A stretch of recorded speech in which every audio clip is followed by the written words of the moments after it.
Welcome to the NBA Coast to Coast podcast brought to you by thelines.com. Coming to you from the West Coast, Josh Lander, joined by Nate Weitzer on the East Coast.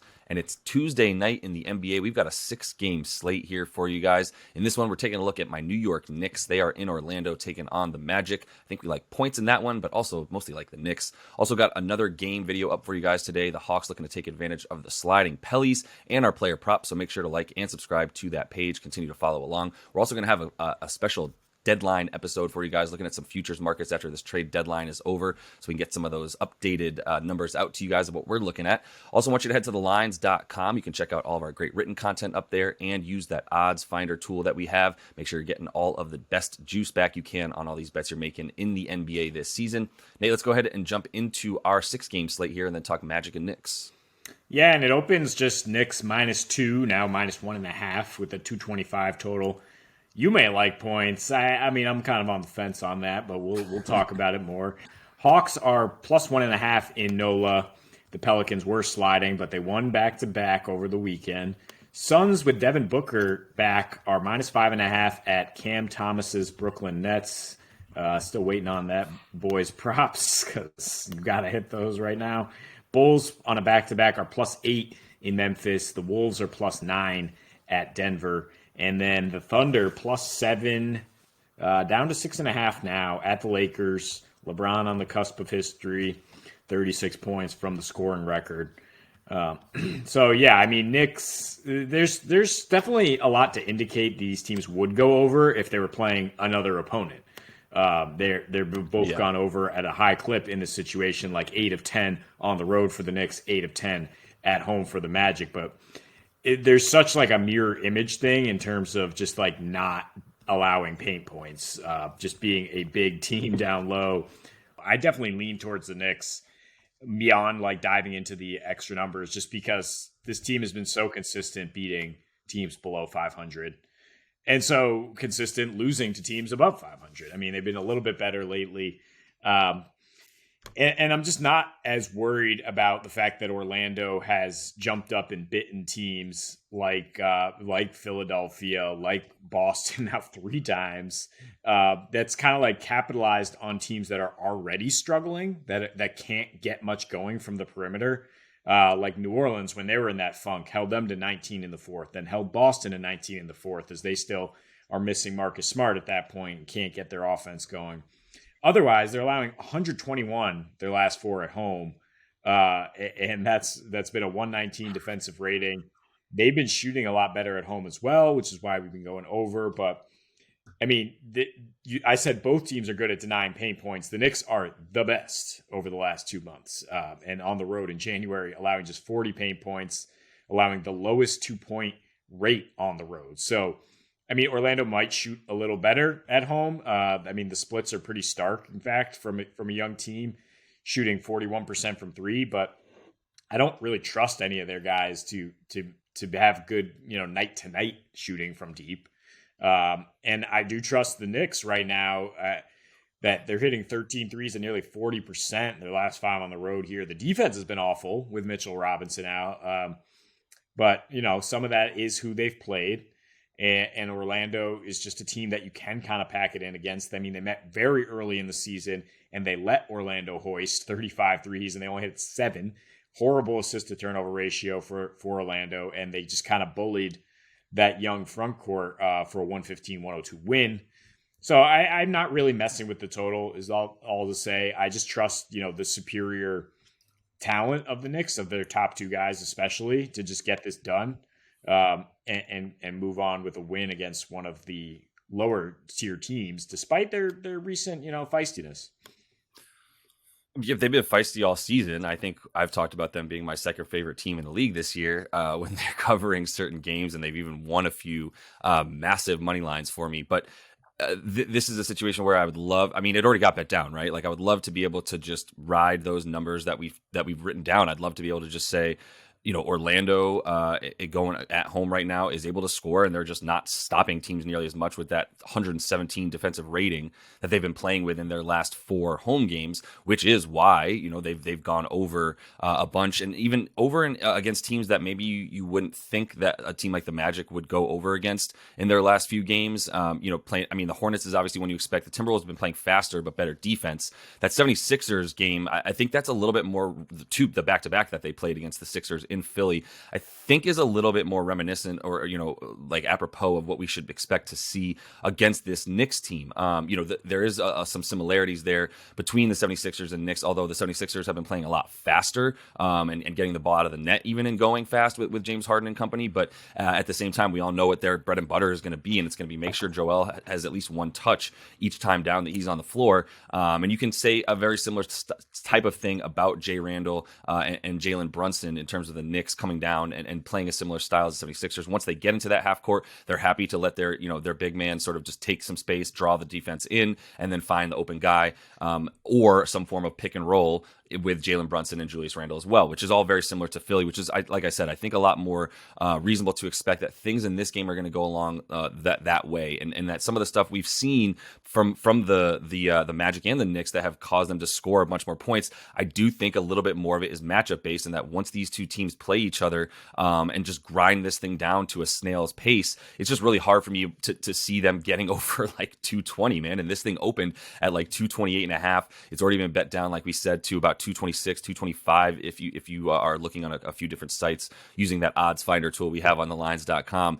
You can you can find it if you want to get under still about 226, and I still think that's a reasonable number. But I do agree with you that I feel a little bit better about the Knicks being able to handle things on the road, where they've just been a way better team this year. And I don't want to say way better team overall, but the results speak for themselves in the way that they're sort of coming on the road. They're better at rebounding on the road. They're definitely better in terms of limiting fast break points. They're number 1 in second chance points on the road as well. Like you were talking about dominating the glass and dominating the paint. That's what they've been doing on both sides of the ball. And Orlando, I mean, they're strongest in a lot of the places where the Knicks are going to be able to try to score down low. We've talked about that before as well. If you wanted to look at some props in this game, I think you prefer guards. I think you prefer maybe like Quentin Grimes at like 11.5 points if RJ doesn't play, I'm saying. And then Jalen Brunson, I mean, he and Julius Randle have averaged 30 points a game each in the games that RJ Barrett has not played this season. It's been like 9 games that he's missed, and they just ball the hell out at that point.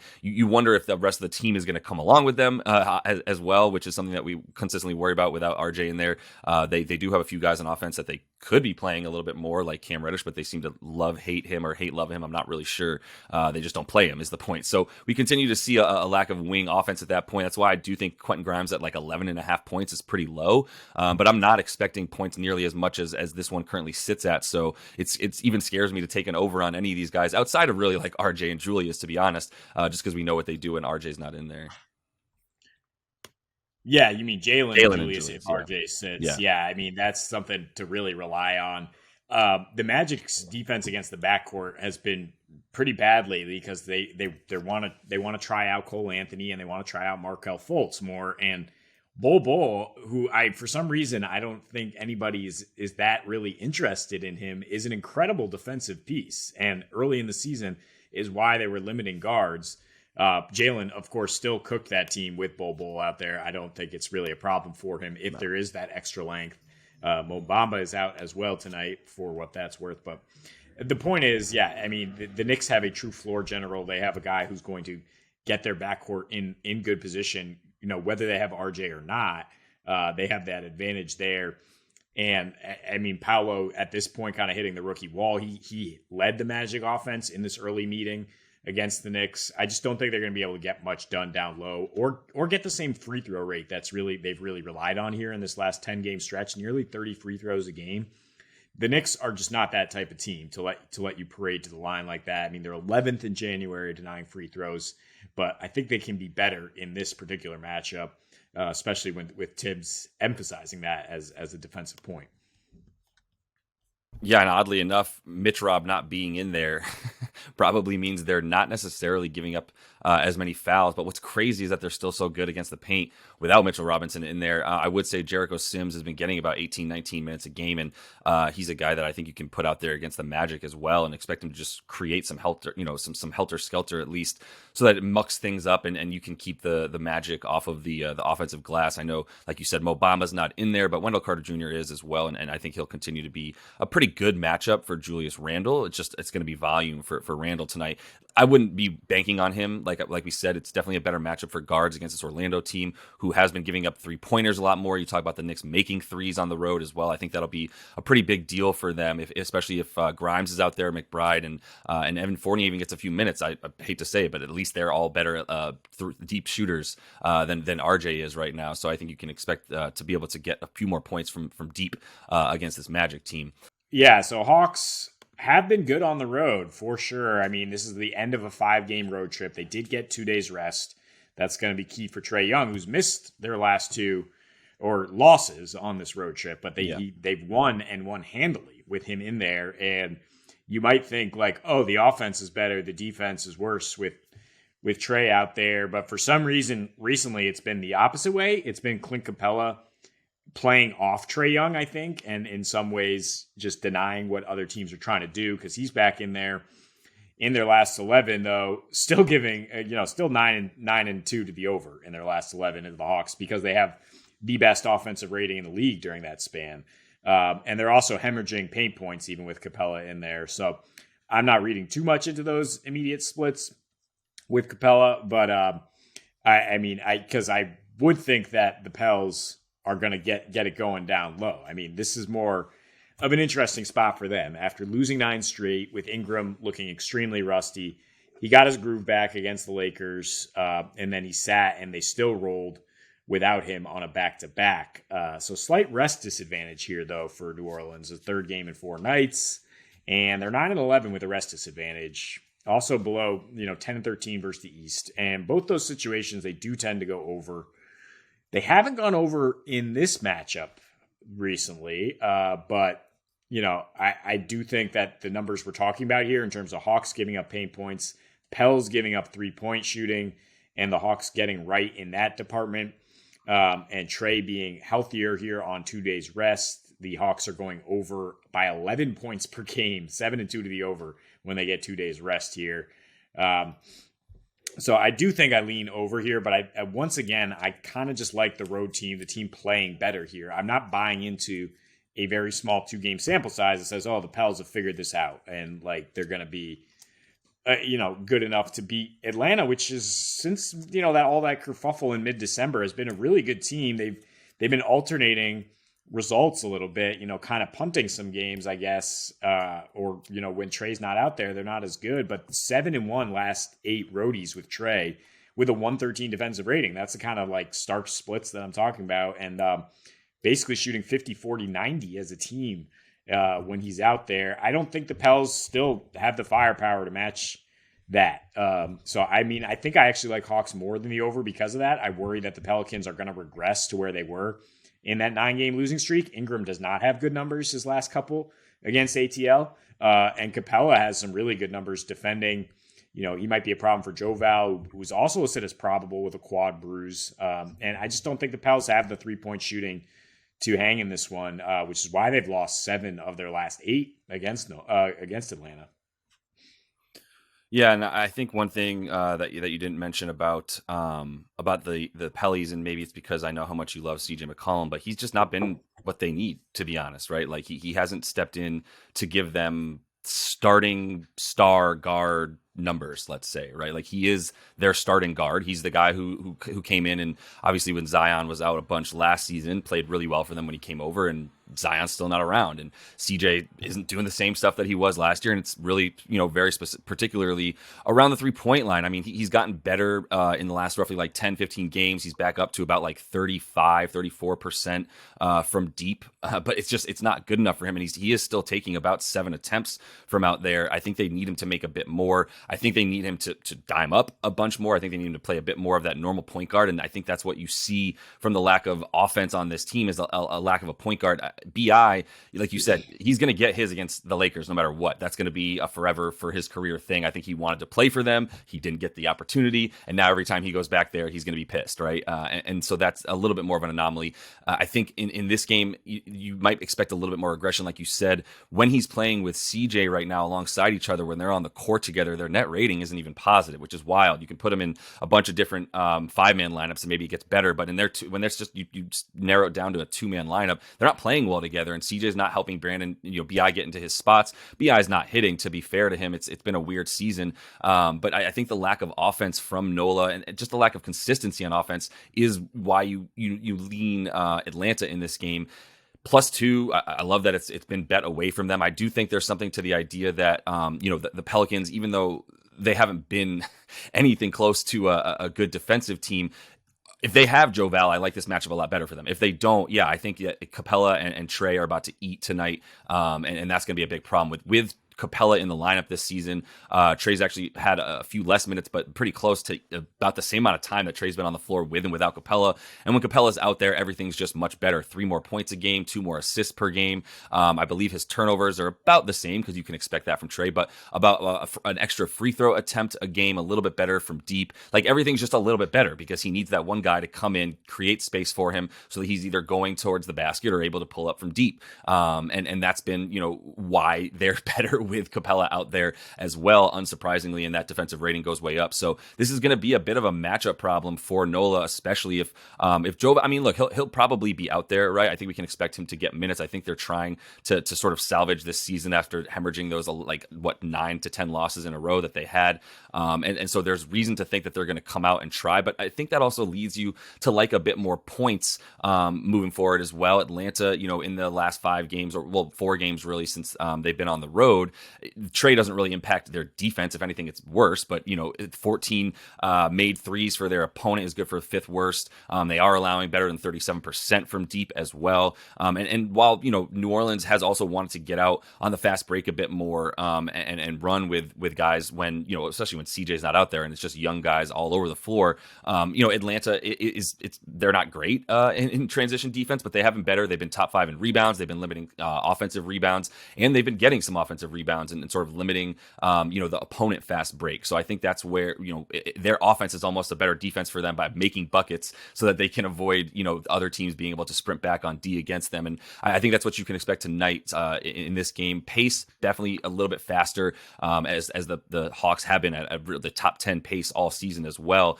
Probably the addition of DeJounte there, as that's not what their style was last year. So I think that opens up just plenty of points, and you can't take an under in a Hawks game right now. You just got to keep hitting that over, especially on the road, even at 236.5 if that's what you want. But I love taking them as dogs as well.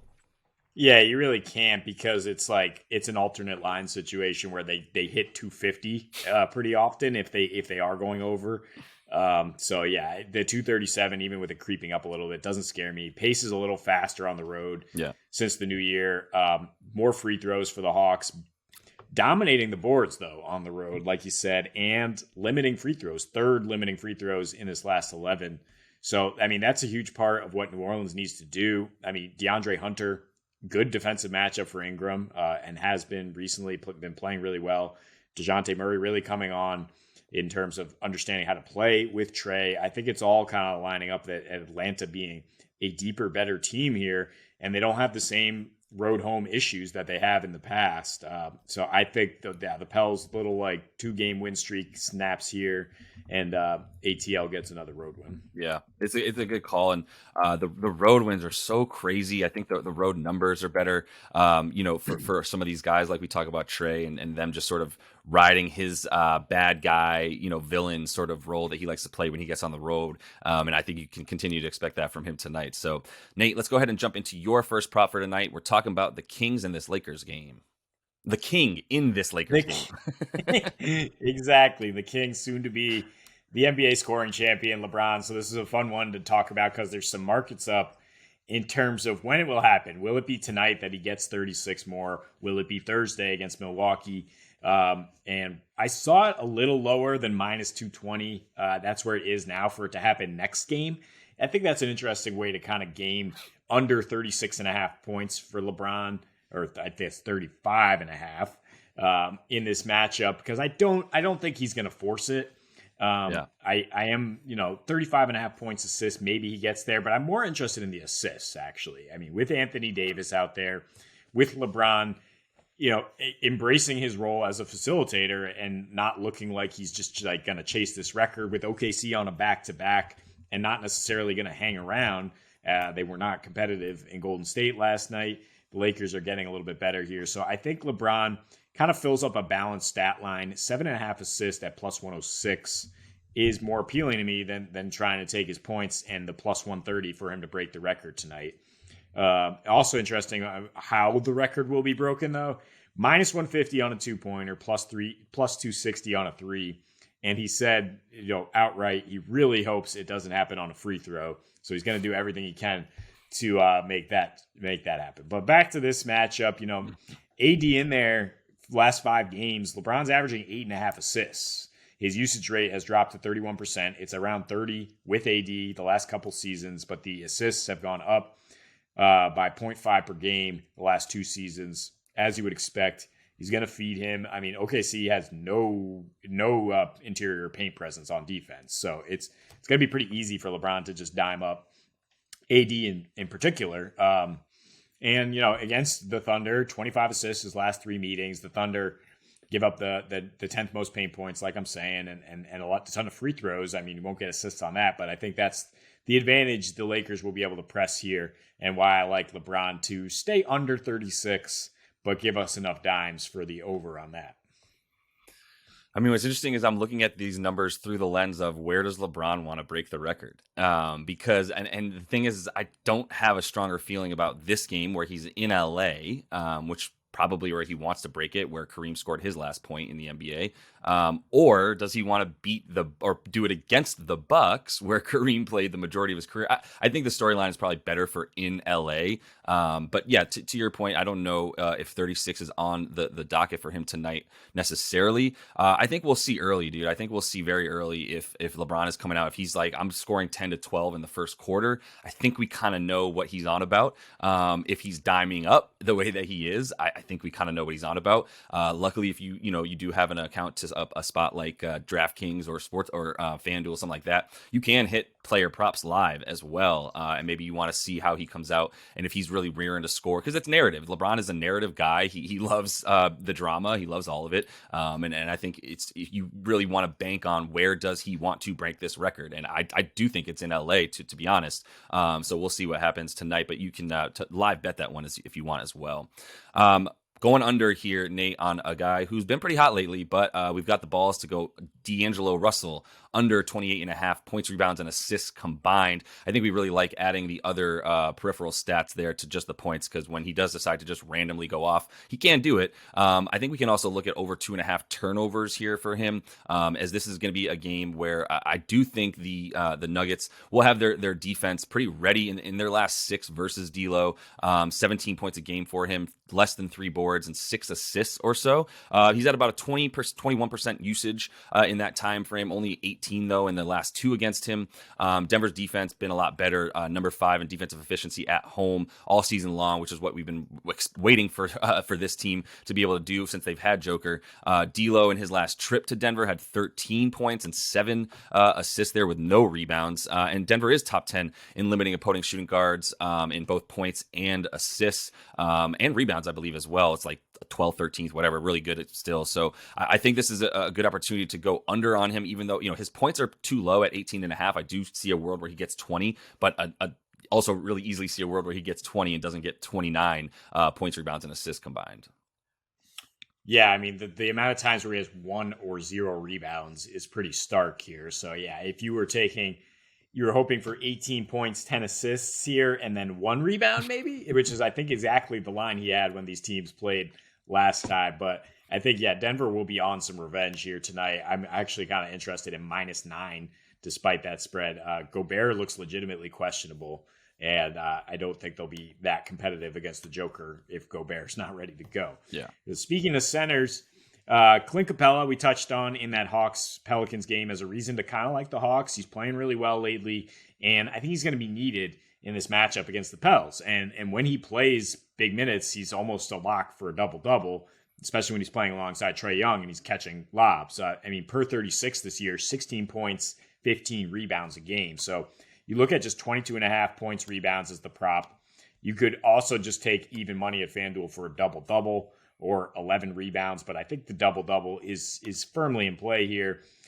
His last 6 against Nola, 14 points per game, 13 rebounds, also 3 blocks, and is a plus 29. So he should be getting that run. It's 33 minutes in the last 2 meetings, and those numbers have even gone up to 17.5 and 14.5 boards. Because, Jonas Valanciunas is a guy you need a true center out there against. And last time the Hawks played Chicago, Capella got 36 minutes against Vucevic as the best defensive option there.